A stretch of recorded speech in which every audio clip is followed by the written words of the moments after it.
제가 여러분들에게 이사야서 43장에 있는 말씀을 하나 좀 읽어 드리겠습니다.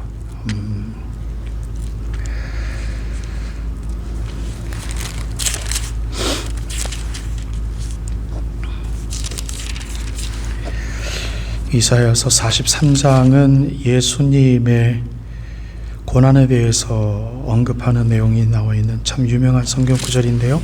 그 1절 말씀부터 이렇게 적혀져 있습니다. 야곱아, 너를 창조하신 여호와께서 지금 말씀하시느니라. 이스라엘아, 너를 지으신 이가 말씀하시느니라. 두려워하지 말라. 내가 너를 구속하였고 내가 너를 지명하여 불렀나니 너는 내 것이라. 2절 말씀입니다. 네가 물 가운데로 지날 때에 내가 너와 함께 할 것이라. 강을 건널 때에 물이 너를 침몰하지 못할 것이며 내가 물 가운데로 지날 때에 타지도 아니할 것이요 불꽃이 너를 사르지도 못하리니 대전하는 여호와 내 하나님이요 이스라엘의 거룩한 이요 내 구원자임이라. 내가 애굽을 너의 속량물로 구스와 스바를 너를 대신하여 주었노라. 두려워하지 말라. 내가 너와 함께하여 내 자손을 동쪽에서부터 오게 하며 서쪽에서부터 너를 모을 것이며 내 이름으로 불려지는 모든 자 곧 내가 내 영광을 위하여 창조한 자를 오게 하라. 그를 내가 지었고 그를 내가 만들었느니라. 아멘.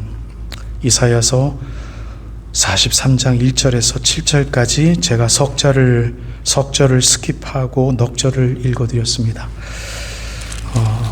이 이사야서 성경 말씀 지금 막 여러분들에게 읽어드린 43장 2절 말씀에 이런 말이 있었습니다. 제가 두 번째 읽어드리네요. 내가 물 가운데로 지날 때에 내가 너와 함께 하리라. 강을 건널 때에 물이 너를 침몰하지 못할 것이며 내가 불 가운데로 지날 때에 타지도 아니할 것이며 불꽃이 너를 사르지도 못할 것이다. 예, 이런 말이 있습니다. 물 가운데 지날 때, 강을 건널 때, 불 가운데 지날 때 너는 실패하지 않고 죽지 않고 건너갈 것이다 라는 성경 구절입니다. 여러분, 이러한 식의 성경 구절들이 성경 말씀에 상당히 많이 나오는데요, 이러한 말씀들이 나올 땐 우리가 이 어려움, 즉 물 가운데 거할 때, 또 침몰할 정도로 강이 수면이 높아질 때, 불꽃이 바로 옆에서 내 살을 태우는 듯한 그런 어려움이 있을 때, 여러분들 이러한 때를 여러분 어떻게 여러분들 적용을 혹시 하셔왔습니까? 아니면 한번 지금 생각해 보신다면 이 말씀은 어떤 어려운 때를 이야기할까요? 우리가 보통 이런 말씀을 읽으면 하나님 맞습니다. 우리가 힘들 때, 육적으로 힘들 때, 그냥 마음이 아프고 사람들과의 관계에서 따돌림을 당할 때, 무시를 당할 때, 아플 때, 직장에서 억울함을 무릅쓰고 일해야 될 그런 힘든 때를 우리는 이야기를 이렇게 어떤 목사님들이라도 그렇게 설교할 법한 성경 구절입니다. 그리고 많은 목사님들이 그렇게 이야기하고요. 우리 또한 정말 그렇게 힘들 때는 이러한 말씀들이 아멘, 하나님 정말 힘이 듭니다. 물 가운데로 지나고 있습니다. 하나님 지켜 보호해 주셔서 이 어려운 강가를 지나게 하시고 이스라엘 백성들이 홍수를 지난 것처럼 우리 하나님 나로 하여금 지탱하게 하여 주시옵소서라는 기도를 하곤 합니다. 여러분, 제가 늘 여러분들에게 강조해드리고 말씀드리지만 잘못된 해석이고 잘못된 적용입니다. 이사야서 43장에 나와 있는 이 말씀은 우리가 하나님의 백성으로 살아갈 때에 하나님의 형상을 회복하기 위해서 하나님처럼 살아갈 때의 강물을 의미합니다. 하나님처럼 흉내내고 하나님처럼 고난을 받은 그 고난의 길을 이야기를 합니다. 하나님의 형상을 내가 뱉어내기 위해서 내가 쓴 물을 마실 때의 그 쓴 강을 이야기를 합니다. 감히 하나님의 신실하신 성품을 우리가 늘 변하고 약속도 지키지 못하고 하나님께서 기뻐 받으시지 못할 만한 그러한 성품들을 버리지 못하는, 그것을 마음속으로 깊이 깨달았을 때의 아픔, 불꽃이 나의 살갗을 태울 때 느껴지는 그 아픔을 의미합니다.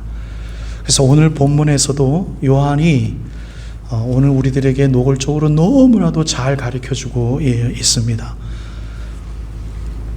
어떤 것을 우리들에게 잘 가르쳐주고 있느냐 하면요, 12제자는 예수님이 그 다음날 붙잡히시고 그 다음 날 돌아가셔야 되는 그 순간, 마지막 만찬을 대하는 이 시간에조차도 12제자들이 우리 예수 그리스도의 가르침을 이해하지 못했다라는 것을 오늘 요한은 우리들에게 증거하고 있습니다. 여러분들은 어떠십니까? 만약에 이사야서 43장 여러분들에게 조금 전에 읽어드린 그 말씀을 우리가 여러분들이 그렇게 받아들이지 못했다면, 또는 성경 말씀을 우리 입장에서 이야기를 하고 우리 입장에서 해석하기를 원하는 적용거리로 우리들의 마음의 중심이 잡았다면, 여러분, 우리는 지금 요한복음 14장 요한이 쓰고 있는 이 역사적인 요 현실의 때에 우리는 지금 멈춰져 있는 것입니다. 그런데 저는 여러분들에게 그러지 말자고 계속해서 설교를 사실은 해왔고 오늘도 그렇게 할 것입니다. 그래서 오늘 설교 제목을, 복음은 예수님께서 우리들에게 가르쳐 주시고자 하는 그분의 선물, 복음은 우리의 것이 아니라 하나님의 것입니다 라는 조금은 엉뚱한, 본문과는 좀 관계없는 듯한 제목을 여러분들에게 남겨드립니다. 복음은 우리의 것이 아니라 하나님의 것입니다. 하나님은 우리를 위한 존재가 아니라, 하나님은 우리가 이해할 수 없지만 하나님은 하나님의 영광을 위해서 하나님 스스로 계시는 분이십니다. 하나님은 우리를 위해서 존재하시는 것이 아니라 말씀을 통해서 우리들이 가르쳐 주시는 것은 하나님을 위해서 우리가 존재해 주기를 바라십니다. 이 공식에서 흐트러져서 하나님을 이해하기 힘들어지면 여러분, 복음은 절대로 그 사람에게 절대로 선물로 가슴속에 자리매김할 수 없습니다. 하나님은 하나님의 영광을 위해서 스스로 존재하시고 그 영광의 터에 우리를 부르시고 계시는 것이 사도 바울이 그렇게도 처절하게 이야기하였던 예배의 장소이고 우리들의 삶의 처소입니다. 근데 한 가지 오늘 여러분들에게 말씀을 조금 전환하면서 터닝 포인트를 가져갈 것은요, 예수님은 어떻게도 이렇게 참는 성품이 강하시고 어떻게 이렇게 탁월하셨는지, 인간의 모습을 갖고 계셨음에도 불구하고 그 답답해하는 심정을 마태와 마가와 누가와 요한은 단 한 번도 증거하고 있지를 않습니다. 정말 못 봐서 그런 건지, 아니면 제가 생각하는 것이 맞다면, 예수님이 그렇게 답답하고 힘들어하는 인간의 그 감정을 억누르기 위해서, 싸우기 위하여 혼자 우리 예수님께서 일어나셔서 새벽 기도회를 하시고 철야 기도회를 하셨다면 아마도 그 표현이 맞을 것입니다. 자신의 인간의 그 성품과 하나님의 일을 하기 위한 그 싸움에서 승리하기 위한 전쟁터가 예수님 안에는 그렇게도 많았음에도 불구하고 제자들에게는 그걸 드러내지 않았던 것이지요. 참 승리하신 예수 그리스도이지요. 승리의 그리스도이시지요. 그 예수님께서 그렇게 답답하셨을 만한데도 오늘 이 본문에, 즉 어떠한 역사적인 정황입니까? 당장 붙잡혀 가서 죽어야 되는 예수님의 그 현실 속에서 얼마나 답답하셨겠습니까?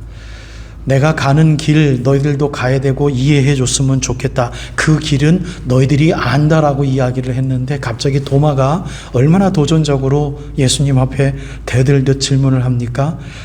도마가 이르되 주여, 주께서 어디로 가시는지 우리가 알지 못하거든 그 길을 우리가 어찌 알겠사옵나이까? 라고 질문을 합니다. 여러분, 3년 동안 그렇게도 그 길을 살아오셨고 3년 동안 그 길을 설교하셨고 3년 동안 그 길을 제자들에게 삶을 통해서 나누셨음에도 불구하고 내가 이제 그 길을 너희들이 같이 좀 가졌으면 좋겠고 알았으면 좋겠다라고 이야기했는데 도마가 너무나도 어떻게 얘기하면 좋을까요? 도마가 성품이 많은 신학자들이 그렇게 얘기합니다. 직설적이고 어떤 의미에서는 베드로보다도 더 컴패터티브한 성격을 가지고 있는 사람이다라고 평가를 하더라고요. 그러니까 도도한 사람이에요. 그러니까 이러한 질문을 할 만하죠. 나머지 10사람은 아무 이야기도 안 하고 있는데 도마만 혼자 그 길을 우리가 알지 못하는데 예수님, 그 길을 우리가 어떻게 함께 가겠습니까? 라고 이야기를 합니다. 예수님은 다 아는 것으로 이해를 하셔서 그 길을 같이 갔으면 좋겠다. 그리고 그 앞에 예수님이 그렇게 이야기하죠. 내가 그 길을 지금 가려고 하는 것은 2절에 예수님이 이렇게 다른 표현으로 이야기하십니다. 아버지 집에 너희들이 거할 것이 많다. 만약에 내가 그거 거짓말한 것이라면 내가 뭔가 잘못되어 있는데 거짓말이 아니다. 내가 너희들에게 이른 것처럼 지금도 내가 너희를 위하여 거처를 예비하러 간다. 그 길을 걷고 있다. 가서 너희를 위해서 그 길을 거서서 너희를 위해서 거처를 예비하면 내가 다시 와서 나 있는 곳에 너희들을 데려갈게 라고 3절까지 예수님이 너무 친절하게 다시 복음을 이야기를 하십니다. 여러분, 이 말씀은 무엇입니까? 예수님께서 이제 붙잡히시고 뺨을 맞으시고 침을 그 예수님의 면상에 얻어 맞으시고 채찍질을 맞으시고 이만한 갈고리가 섞여져 있는 그 채찍질을 맞으실 때 살점이 뛰어나가는 고난을 받으시고 결국은 죽으시는 그 길을 의미하는 것입니다. 그 길. 그 길 내가 이제 가서 내가 너희들이 하나님 나라에 같이 거할 집을 내가 예비하겠다라는 말이 바로 그 길인 것입니다. 내가 앞으로 너희들의 집을 거처를 예비하는 그 일을 하러 간다. 그 말의 뜻은 쉽게 말해서 나는 죽으러 간다라는 것입니다. 그 길을 예수님께서 내가 어디로 가든지 그 길을 너희도 아느니라 라고 이야기를 하셨습니다. 왜냐하면 3년 동안 내가 너희들에게 이야기했기 때문이다. 그런데 3년 동안 설교를 들은 도마는 주님, 주께서 어디로 가시는지 우리가 알지 못하거늘 그 길을 어찌 우리가 알겠습니까? 라고 이야기를 도마가 하죠. 얼마나 답답하고 얼마나 안 어울리는 듯한 제자와 스승과의 대화입니까?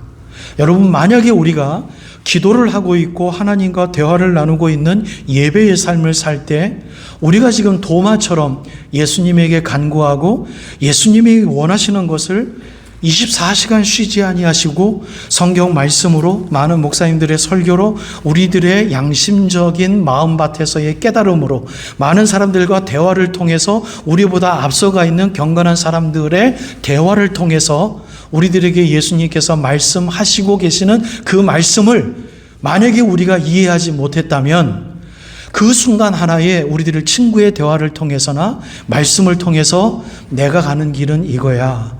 고난도 너희들이 감당해야 될 하나님의 뜻이야. 내가 거룩하니 너희들도 거룩해야 되는 것이 너희들을 향한 내 뜻이야.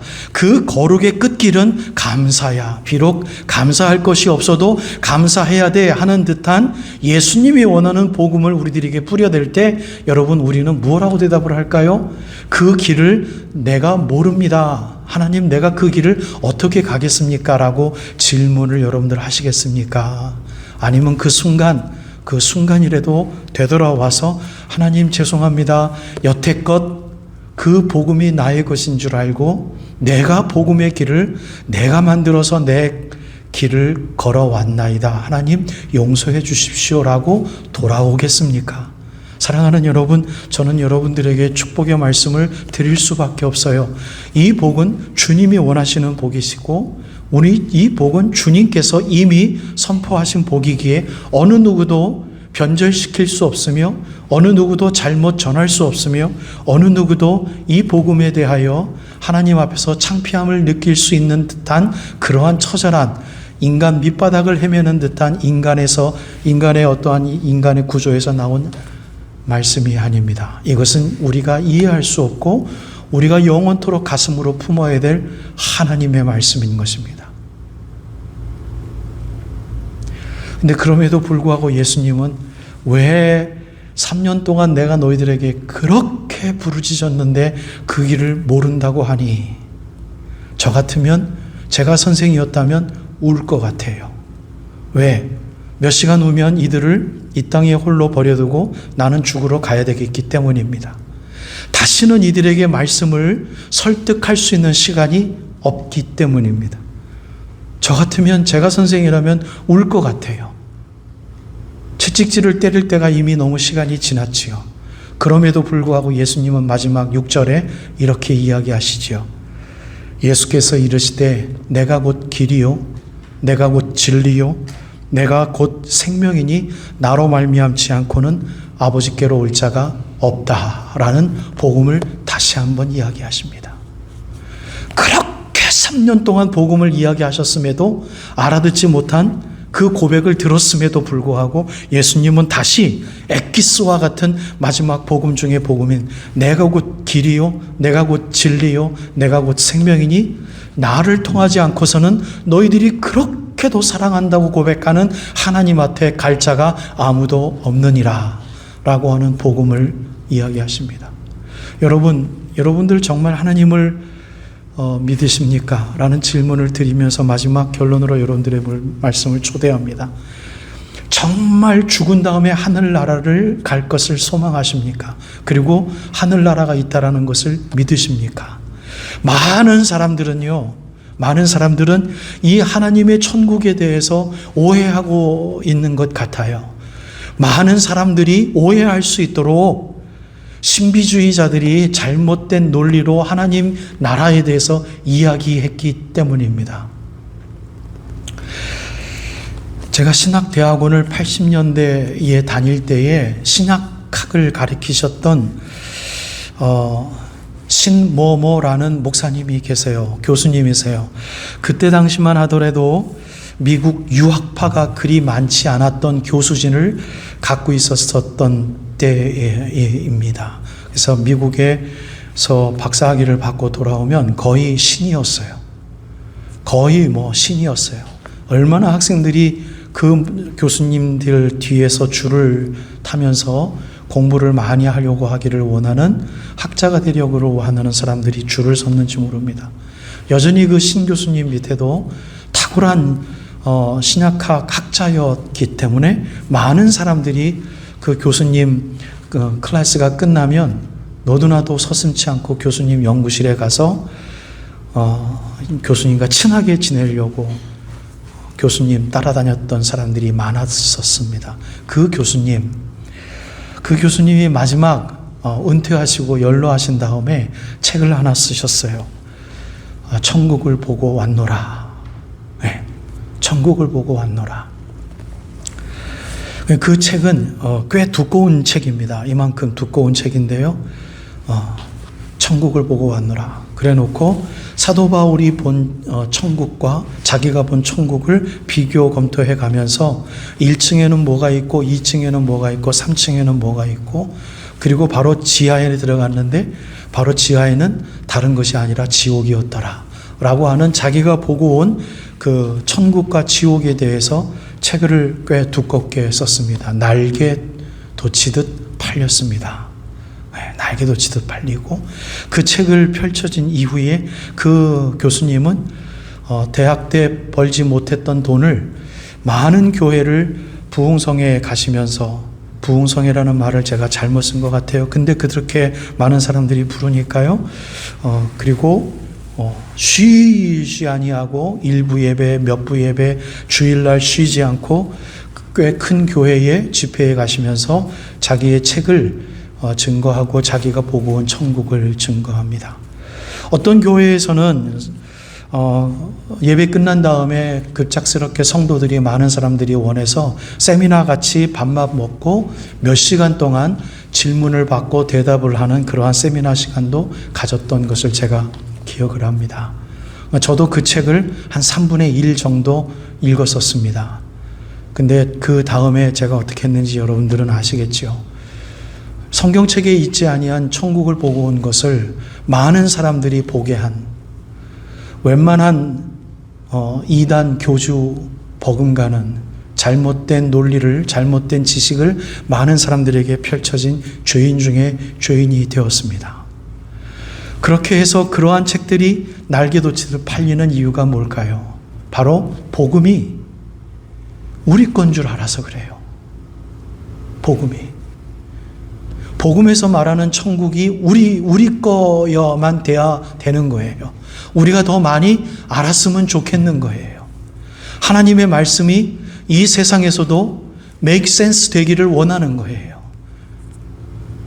그게 우리가 원하는 우리들의 복음입니다. 그런데 여러분 성경책 여러분들 그래도 많이 읽으시잖아요. 여러분 이 복음은요, 이 세상에서 싫어할 수밖에 없고요, 미워할 수밖에 없어요. 이 복음은요, 수많은 종교들이 핍박할 수밖에 없는 복음이에요. 이 복음이 만약에 우리 것으로 생각을 한다면, 그래도 좀 다른 종교와 대화를 해야 되겠지. 그래서 하나님 말씀을 조금 더 넓게 해석해서 다른 종교와 대화를 나누기를 원한다. 그건 여러분 하나님의 복음을 우리의 복음으로 오해해서 다른 사람들과 이야기를 하려고 하는 잘못된 행동입니다. 그런데 그것이 사람들에게 더욱더 설득력 있게 다가가는 이유는 그 다른 사람들에게 make sense가 되기 때문입니다. 그 다른 사람들에게 더 와닿기 때문입니다. 그런데 복음은 여러분 그렇지 않아요. 오늘도 예수 그리스도만이 길이라고 이야기를 합니다. 이게 어떻게 세상 사람들이 받아들일 수 있는 복음입니까? 예수 그리스도만이 진리라고 이야기를 합니다. 수많은 사람들이 심리학자들 중에서도 또는 사회학자들 중에서도 신학을 공부한 사람들이 이야기하기를 이건 말도 안 된다라고 이야기를 해요. 어떻게 진리가 예수냐라는 거예요. 여러분 물이 어떻게 만들어집니까? H2O잖아요. 그 과학적인 성분이 맞춰서 물이 되잖아요. 그게 진리라는 거예요. 과학적으로 말해서 make sense 되는 거. 우리들의 모든 우주 삼라만상을 지배하고 있는 듯한 과학의 질서가 진리이지 어떻게 예수가 진리라고 이야기를 하느냐라고 기독교를 믿고 있는 학자들조차 그렇게 이야기를 합니다. 그런데 분명히 성경책에서는 truth, 알레theia, 이 진리라는 것은 예수 그리스도만이 진리라고 이야기를 합니다. 그래서 변증학을 공부하고 있는 올바른 신학을 변증하고 있는 개혁주의적인 신학을 갖고 있는 신학자들은 분명히 이야기해요. 진리는 과학이 아니라 예수다. 이것을 믿어야만 올바르게 예수 그리스도를 따라갈 수 있고 하나님 말씀을 증거할 수 있고 이것을 믿어야만 하나님 말씀을 살아낼 수 있다라고 증거합니다. 맞습니다. 여러분 창세기가 과학으로 증거가 되지 않잖아요. 과학으로 증거하려면 창세기는 여러분 설화예요. 미신이에요. 말이 되질 않아요. 그런데도 우리는 그걸 근거로 해서 믿음을 차곡차곡 쌓아드리지 않습니까? 그런데도 불구하고 우리들 마음속에 정말 예수 그리스도만이 진리인 것을 우리가 얼마만큼 마음속에 경외하고 있는지 한번 우리가 생각하면서 오늘 결론을 맺기를 원합니다. 성경책에는 두려워하지 말아라, 근심하지 말아라, 나를 믿으니 너희들은 나만 믿고 앞만 보고 갈지어다라고 하는 말씀이 얼마만큼 도배가 되어져 있는지 우리는 잘 알고 있어요. 왜 그렇게 이야기를 합니까? 하나님의 복음이 우리의 것이 아니라 이 세상을 위한 것이 아니라 하나님의 영광을 위한 것임을 믿는 자들에게는 두려워할 수밖에 없는 일들이 세상에는 많이 벌어져요. 두려워할 수밖에 없는 일들이 우리들 가정을 파헤치는 일들이 얼마나 많이 일어나는지 몰라요. 우리는 마음에 근심할 수밖에 없어요. 예수님이 왜 오늘 요한복음 14장 1절에 요한이 왜 하필이면 귀한 복음을 선포하는 말씀 중에 얼토당토 않게 왜 처음부터 이렇게 우리들에게 엄포를 해놓고 있는지 분명히 설득력이 있습니다. 왜 마음에 근심하지 말라라고 먼저 써놨을까요? 마음에 근심하지 말라. 예수님의 말씀을 왜 이것을 먼저 증거하고 있을까요? 근심할 수밖에 없어요. 왜? 내일이면 당장 예수님은 설교한 다음에 예수님은 돌아가시러 제자들을 떠나기 때문입니다. 그네들이 예수님을 올바로 이해를 했던 안 했던 간에 예수님을 그들을 떠난다는 것은 그들에게 있어서 예수님은 실패한 선생이 되어지기 때문입니다. 그래도 예수님이 있었기 때문에 예수님의 참된 복음을 이해했든지 안 했든지 간에 그 예수님 누굽니까? 그들에게는 복음을 주었던 예수님 아니에요. 이때까지만 해도 아니에요. 누굽니까? 예수님은 그들의 선생이 기적을 일으켰던 예수님이에요. 있을 수 없는 일들을 말 하나로 있게 하신 분이었기 때문에 그네들은 겁이 없었습니다. 부모를 떠날 만하고 자기의 모든 어카운트를 쥐고 있는 배를 버릴만 했습니다. 그런데 그 예수님이 자리를 뜨면 그네들은 근심할 만한 거 투성인 거죠. 헛살았다. 3년 동안 헛고생했다. 그리고 얼마나 근심할 게 많습니까? 그래서 요한은 너희들 마음에 근심하지 말라. 나를 믿으니 하나님을 믿으라. 라는 고백을 먼저 하고 있는 것을 적어주고 있는 것 같아요. 맞아요. 예수님의 복음은요, 이 세상 진리로 봤을 때 맥센스가 절대로 되어지지 않습니다. 그러니 우리가 여러분 하나님 말씀을 이 세상에 살아가려고 할 때 얼마나 힘이 들겠습니까? 사랑하는 여러분, 우리가 쥐고 있고 우리가 믿고 있는 복음은 하나님의 것입니다. 우리 것이 아닙니다. 그래서 하나님은 우리들에게 두려운 존재입니다. 그 두려움이 하나님의 복음이 하나님의 것인 것을 우리가 체험할 때마다 하나님은 더 이상 두려움 그 자체가 아니라 우리들에게 신뢰할 만한 우리들의 삶에 있어서의 모토로 우리들에게 다가오리라 분명히 믿습니다. 오늘 이 말씀의 교훈을 통해서 여러분들에게 몇 가지 중요한 결론거리를 말씀드리고 제가 설교를 마칠게요. 조금 전에 여러분들에게 말씀드렸던 한 가지를 먼저 잊지 마시기를 바랍니다. 예수님은 마음이 답답했음에도 불구하고 하나님의 복음을 이야기했다라는 것입니다. 이것이 먼저 예수님의 성품과 우리들의 성품이 너무 다른 것입니다. 여러분, 우리가 하나님의 성품을 품고 이 세상을 살아갈 때 먼저 첫 번째로 여러분들에게 결론의 말씀을 드릴 것은 예수님처럼 인내하시길 바랍니다. 참아내시길 바랍니다. 얼마나 답답합니까? 예수님의 마음을 품으면 품을수록 우리는 답답해요. 야, 저분은 평생 동안 예수님을 믿었는데 왜 저렇게밖에 못할까라는 마음 아픔이 혹시 여러분들 교제 속에 있으시다면 여러분들 마음대로 그분을 저지하지 마시고 마음대로 이야기하지 마십시오. 오직 무엇만 살아내고 이야기해야 됩니까? 복음만 살아내고 복음만 이야기하십시오. 결론은 누가 지고 계십니까? 주님이 짓고 계세요. 답답해할 거 아무것도 없어요. 심지어 우리들이 저스티스를 위해서, 라이처스니스를 위해서 살아간다 하더라도 이 세상의 타락한 모습을 보고 함부로 욕하고 함부로 답답함을 드러내지 마시기를 바랍니다. 오로지 위에서 오로지 해야 될 것은 무엇입니까? 기도입니다. 참 힘들어요. 어려워요. 여러분, 이러한 인내로 예수님의 인내를 우리가 삶에서 이뤄낸다면 부부간의 싸움 접어들 수 있습니다. 부부간의 행복 금방 찾아올 수 있습니다. 예수님처럼 살아가는데 아무 말도 안 하는데 어떻게 내 옆에 있는 사랑하는 사람이 상처를 입을 수가 있겠어요? 있을 수 없는 일이에요. 복음을 이야기하는데 그런데 예수님은 우리 보러 그걸 하라고 하는 거예요. 이게 세상에서 말도 안 되는 진리인 거예요. 이게 세상에서 말도 안 되는 우리가 걸어가야 될 길이에요. 그것을 걸어간다고 해서 우리가 천국에 대해서 잘 알 수 있다? 아니에요. 천국에 대해서 제가 말한 신모모라는 교수님 말씀하신 대로 천국에 우리가 가야 될 것 1층에 뭐가 있고 2층에 뭐가 있고 나는 죄를 많이 졌으니 1층에는 못 있고 최소한 3층에 갈 수 있겠구나. 그분 말씀이 그런 거예요. 그것을 내가 정확하게 알기 때문에 나는 그 길을 더 자세히 살아갈 수 있어. 이게 세상의 진리의 공식이에요. 그런데 예수님의 공식은 천국에 대해서 자세히 말씀해 주시지도 아니하시고 그 길을 살아가라고 하는 거예요.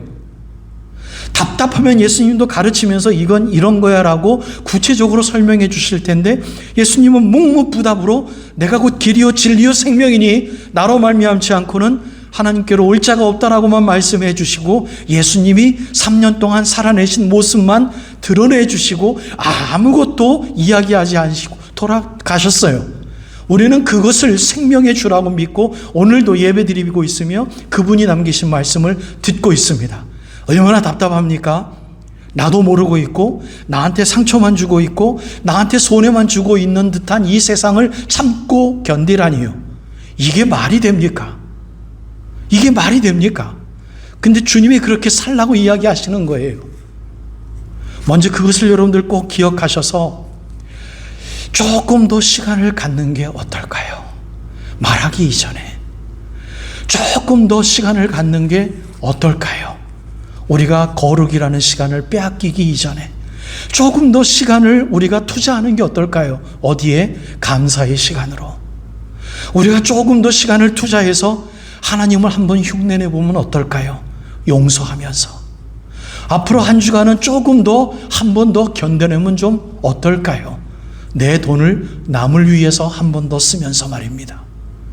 예수님은 그렇게 사셨고 그걸 우리들에게 부탁하셨으니 그 답답한 예수님이 그 답답한 도마를 비롯한 제자들에게 내가 곧 길이요 진리요 생명이다 라는 말만 하셨으니 우리도 답답한 옆에 있는 사람들에게 그냥 복음을 살아내는 것으로 우리들의 말을 대변하는 것은 어떨까요? 여러분, 제가 이렇게 설교해서 죄송합니다. 그런데 오늘 이 본문에 관한 제가 이렇게 설교할 수밖에 없습니다. 대답할 것이 없습니다. 핵심 줄거리가 없습니다. 예수님이 1절에서 최소한 6절까지 그렇게 살아내셨기 때문에 얼마나 답답하셨을까를 생각해 볼 때 실패하지 않은 예수님이라면 3년 동안 가르쳤음에도 불구하고 다 제자들이 배반했는데 예수님은 실패하지 않으셨잖아요. 그런데 그게 실패가 아니라고 우리가 이야기를 하고 우리가 그것을 믿고 따라간다면 예수님을 흉내내야 되지 않겠습니까? 에이 도마, what are you talking about?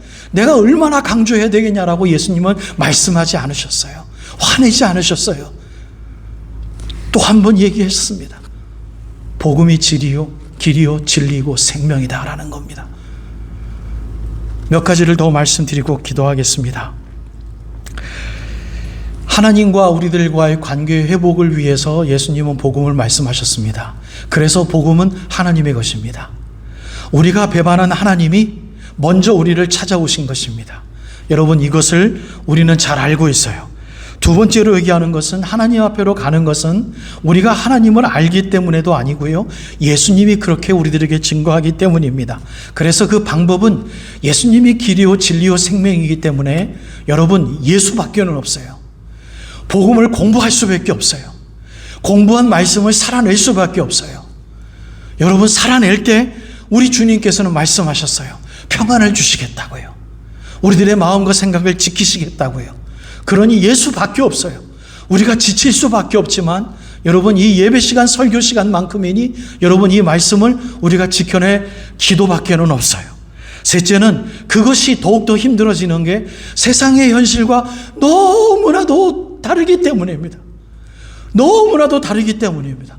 성경 말씀에서 우리 안에 젊은이들 하나도 없지만 여러분, 결혼할 때 솔직히 남자가 여자를 볼 때, 여자가 남자를 볼 때 생긴 거 보지 않습니까? 세상에서 말하는 거, 야, 너 그거 잘못된 거야 라고 이야기 누가 합니까? 성경책에서 내 아내, 내 남편을 구할 때 아무것도 안 가르쳐줘요. 그렇잖아요? 그런데 하나님의 사람으로서 살기 위해서 정말 터닝 포인트에서 가장 중요한 게 뭡니까? 가정이거든요. 남자는 여자를 만나는 것이고 여자는 남자를 만나는 것이거든요. 정말 잘못 만나면요, 가정 정말 힘들어지거든요. 대가족이요, 정말 불행해질 수 있는 게 정말 사람 잘못 만나는 거거든요. 얼마나 중요한 건데, 얼마나 힘듦을 우리들에게 줄 수밖에 없는 일인데, 여러분, 하나님 말씀이 우리들에게 이야기하는 것은 무엇입니까? 그것과는 전혀 거리가 먼, 전혀 관계없는 듯한 하나님의 뜻을 우리들에게 이야기를 해 주셨습니다. 여러분들이 잘 아시는 대로 예수님의 제자들 중에는요, 결혼하지 않은 사람들도 있었고요, 더 젊은 사람들도 있었고요, 심지어 예수님의 복음 때문에 가정을 파탄내게 하면서 가정을 포기한 사람 바울도 있었습니다. 여러분, 복음대로 살아가는 거는요, 세상의 현실과 맞지 않아요. 맞지 않아요. 세상이 귀하다고 얘기하는 것, 저 친구는 참 장가 잘 갔구나, 결혼 잘했구나 얘기하는 건 뭡니까? 변호사일 때, 돈을 많이 벌 때, 이얼리 인컴이 얼마래? 어이구, 대학 졸업하고 벌써 간 사람이 6digit에 요즘 전공 잘 선택해서 공부한 사람은 그렇게 돼. 그런 마음속으로 우리는 어떻게 됩니까? 제가 아버지라도 이해가 되지 않습니까? 주님 감사합니다. 안정된 삶을 이제 살게 하시는군요. 감사합니다. 어떤 성경 말씀이 그거 가지고 안락하고 감사하라고 기도해주고 기도를 가르쳐주고 있습니까? 여러분, 하나님의 복음은 그것에 대해서 이야기하고 있지 않습니다. 그런데 우리는 여전히 예배자로 있으면서 그것이 우리들의 마음속에 사실은 중요해요. 세상의 현실과 하나님의 복음은 맞지 않아요. 그걸 인정하는 것, 제가 오늘 여러분들에게 두 번째로 결론의 말씀을 드리고 싶어요. 그러니 우리는 근심할 수밖에 없고 염려할 수밖에 없는 거죠. 그러니 예수님이 그걸 알아주시는 거예요. 그걸 예수님이 나 몰라 하면 이 말씀이 성경 말씀에 있으면 안 되죠. 그런데 하나님이 알아요. 힘들어할 걸. 그렇기 때문에 염려하지 말아라. 근심하지 말아라. 심지어 모세와 여호수아에게는 뭐라고 우리 하나님께서 되풀이하십니까? 두려워하지 말아라. 예수님이 그렇게 우리들에게 말씀하시는 거예요. 그런데 그것에 대한 핵심 값어치인 첫째 이렇게 하면 돼, 둘째 이렇게 하면 돼, 안 가르쳐 주시거든요. 말씀을 읽고 길이요 진리요 생명이신 예수를 묵상하면, 따라가려고 하면 그때서야 너무 늦지만 하나님께서 가르쳐 주실 줄로 믿습니다. 결론은 뭡니까? 믿음이에요. 이 믿음은 이 세상 것이 아니고 복음에서 말하는 믿음은 하나님의 것입니다. 믿음은 여러분들이 가지고 계신 믿음이 여러분들의 것이 아니라 하나님의 것인 것을 여러분들이 고백하시고 그 믿음을 감사하기를 원하신다면, 여러분들이 가지고 있는 복음과 믿음이 내가 만들어낸 건지 아니면 여러분들이 순종하시고자 원하는 말씀이 빚어내고 있고 만들어내고 있는 것인지를 늘 체크하시는 삶이 우리들의 예배의 삶이 되어지기 바랍니다. 여러분, 귀한 예배예요. 무엇을 하려고 하지 마십시오. 내 삶을, 내 여건과 내 마음속에 있는 예수의 마음을 점검해 보십시오. 그것으로 충분한 positive, affirmative, 그것보다도 더 productive한 예배의 삶은 없습니다. 예수님이 그 다음에 여러분들이 우리가 그렇게 예배의 삶을 살 때 예수님이 비로소 우리를 드라이브 하신다고 가르쳐 주시는 게 하나님의 복음의 질서예요. 무엇을 하려고 한다가는 자칫 잘못 큰일 납니다. 무엇을 하려고 한다기보다는 내가 정말 예수의 제자인가? 내가 정말 믿고 있는 게 죽으신 예수인가? 그걸 매일 생각하십시오. 매일 생각하십시다. 그게 맞다고 느껴지는 선물을 우리들의 기도와 찬양 속에서 응답으로 주신다면 반드시 하나님의 복음이 우리들에게 건실하게 임재하여 주시어서 우리들에게 살아갈 수 있고 그 다음에 일할 수 있는 부분을 비로소 우리 하나님께서 주실 줄로 믿어요. 그래서 제자들을 향한 한결같은 신실하심이 우리를 붙들고 계시다는 것을 잊지 마십시다. 오늘 설교의 결론이에요. 만약에 여러분 잘 들으십시오. 예수님이 12 제자들을 포기하셨다면, 예수님이 이 복음을 말씀하시지 않았다는 것, 이것이 오늘 저의 결론이에요. 사랑하셨기 때문에 끝까지 붙들고 계실 것이기 때문에 예수님은 그렇게 답답하셨지만 복음을 선물로 계속 주시고 예수님은 뜨셨어요. 무엇을 예수님이 믿으시기 때문에 그 제자들이 계속해서 내 일을 해야 될 당신의 제자들이기 때문에, 이것이 바로 한 번 선택한 하나님의 자녀들은 하나님은 절대로 버리시 아니하십니다. 여러분, 그것을 우리가 믿는다면 예수님의 복음은 우리들에게 살아 넘칠 것입니다. 여러분, 마지막으로 한 번 더 여러분들에게 좀 거리가 먼 이야기일지는 모르겠습니다만, 여러분, 저는 가끔 드라마와 영화를 즐겨봅니다. 제가 얼마 전에 두 번째 본 한국 쇼가 있어요. 넷플릭스에서 중증외상센터라는, 제목이 맞나 모르겠네. 중증외상센터라는 그 드라마가 있어요. 그 드라마에서 마스터 되는, 정말 수술을 잘하는 어떤 설전이 주인공이 돼서 일을 하게 되어집니다. 한국의 가장 잘 나가는 의과대학의 교수로 중증외상센터 팀장으로 오서 일을 하게 되어지는 스토리가 그 스토리의 진행인데, 제가 은혜 받은 것은 무엇이냐면, 우리 오늘 에림잠에 오셨는데 제가 드라마를 보고 은혜 받았다 그러니까 이해가 안 되시죠? 이해가 안 되시나요? 우리 교우들은 제가 이 표현 몇 번 해서 있는데, 저는 드라마 보면서 은혜 받거든요. 예. 한 젊은 레지던트를 지낸 전문의가 거기에서 있습니다. 근데 이 젊은이 마지막 선택지가 거기서는 학문 무슨 수술을 맡는 그러한 또 전공의가 있나 봐요. 그리고 중증외상, 이게 둘 중에 하나를 선택해야 되는데, 새로 들어온 이 교수가 너무 매력적인 거예요. 이 젊은 의사한테 너무 매력적인 거예요. 근데 자기를 키워준 또 교수님은 다른 쪽에 있거든요. 그런데 마지막으로 이 젊은 전문의가, 설전이 중증외상 센터의 이 교수 쪽으로 기울어서 거기를 선택을 했어요. 그래서 거기서 오고 가는 많은 일들 중에 이 중증외상센터 팀장은 그 젊은이에게 이름을 불러주지 않습니다. 네, 그 별명을 뭐라고 지어주냐면 학문이라고 부릅니다. 네, 학문 외상이기 때문에, 학문 전문이기 때문에 학문 이렇게 불러요. 처음에는 이 친구가 삐졌죠. 그런데 어떡합니까? 그 독특한 교수가 그렇게 부르니, 그 부를 때마다, 학문 부를 때마다 달려가고 합니다. 마지막 끝나는 그 무렵에 귀한 일들을 다 감당하고, 그 교수가 없었을 때에 또는 아플 때에 그 사람 직접 수술해내고 했을 때, 수술에서 깨어난 이 교수가 그의 친구의 이름을 불러줍니다. 이름을 불러주며 잘했다 한번 칭찬해 줍니다.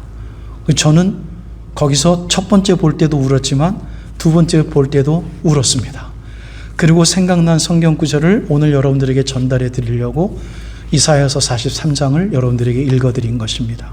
무엇입니까? 하나님이 너를 지명하여 택하였나니 너는 내 것이라.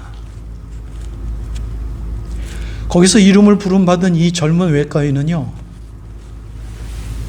얼마나 기뻐하는지요. 그 장면이 저에게 울음을 솟아나게 했습니다. 하나님, 만약에 돌아가신 아버님이, 돌아가신 형님이, 제가 너무나도 존경했던 두 분 돌아가신 교수님이 꿈속에서라도 나타나서, 화신아 잘했다, 오늘 하루도 나와 함께 잘했다 하면 얼마나 좋을까. 그 쇼를 보고 밤에 그렇게 기도하면서 잤습니다. 하나님이 마지막 날에 화신아 잘했다, 살아냈고 싸웠고 맞췄다, 잘했다 라고 불러주신다면 얼마나 기분 좋을까. 여러분, 그거는 누구도 설교할 수 없어요. 구원이 어떤 것인지 선포할 뿐이지 그거는 누구도 설명할 자격 없어요. 구원 아무도 모릅니다. 여러분, 그 구원의 마지막 길에 우리 하나님께서, 천지를 창조하신 하나님께서 여러분 이름 하나하나 부르시면서 잘했다, 맞췄다 라고 하시면 여러분 얼마나 감격하며 눈물을 흘리며 통곡하겠습니까?